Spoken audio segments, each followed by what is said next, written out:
Polemik pemilihan Bupati dan Wakil Bupati Kabupaten Jeneponto, Sulawesi Selatan terus bergulir.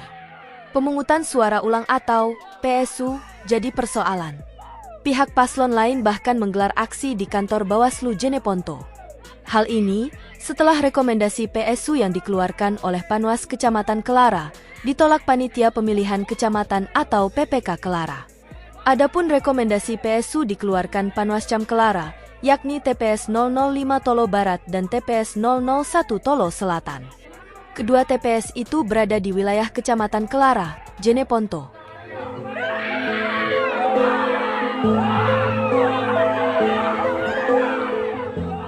Keputusan ini menuai kritik tajam dari Bawaslu Sulsel. Bahkan, Bawaslu Sulsel menyerukan transparansi dan penjelasan komprehensif dari jajaran KPU Jeneponto terkait dasar penolakan tersebut. Anggota Bawaslu Sulsel, Saiful Jihad mengungkapkan bahwa rekomendasi PSU dikeluarkan setelah ditemukan indikasi pelanggaran serius di beberapa TPS.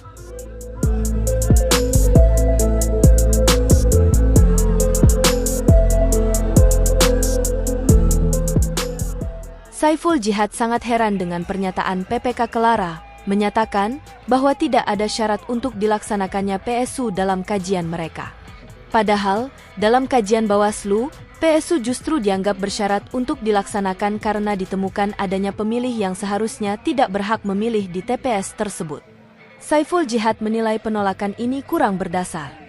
Ia menekankan bahwa pelanggaran administratif, jika terbukti, tetap menjadi alasan kuat untuk melaksanakan PSU.